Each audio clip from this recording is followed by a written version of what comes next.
So we spent the last little while trying to get the Rolling Refuge ready for the road. One of the big parts of this is getting all the solar panels in place so we can actually run it all off-grid. It's a bit of a rat's nest, I know. We'll get to it. So we got these solar panels about 2 years ago. Didn't need them, sitting in a pile. But I plugged everything in just to see if it's going to work.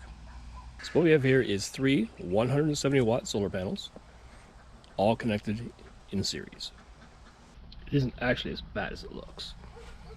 When you start looking at all the individual pieces, believe it or not, it actually makes sense. Sure it does. This is not a final product. Just prototyping, put it all together, see how it's going to work. We'll get to it. These are MPPT charge controller. That tells you everything that you need to know about what's going on with the charging and the discharging and the battery health. And then it's a little remote control panel which we can mount inside eventually, which is currently not showing a very happy battery. And that light going out is showing that we're not getting enough charge. It is very overcast today, and the battery health of our test batteries are not doing very well.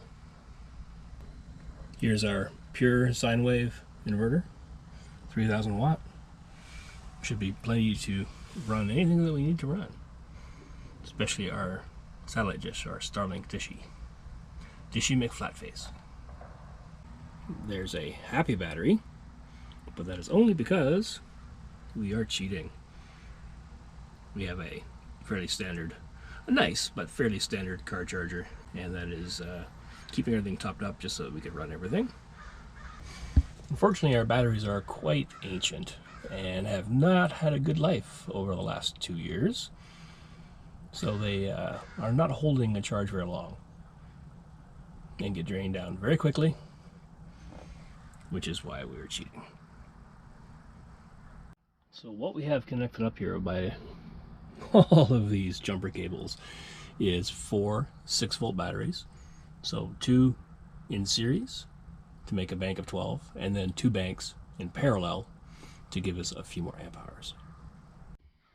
The next big part to this puzzle is getting a nice big fat 200 amp hour lithium battery to replace our rather ancient and decrepit 6-volt system.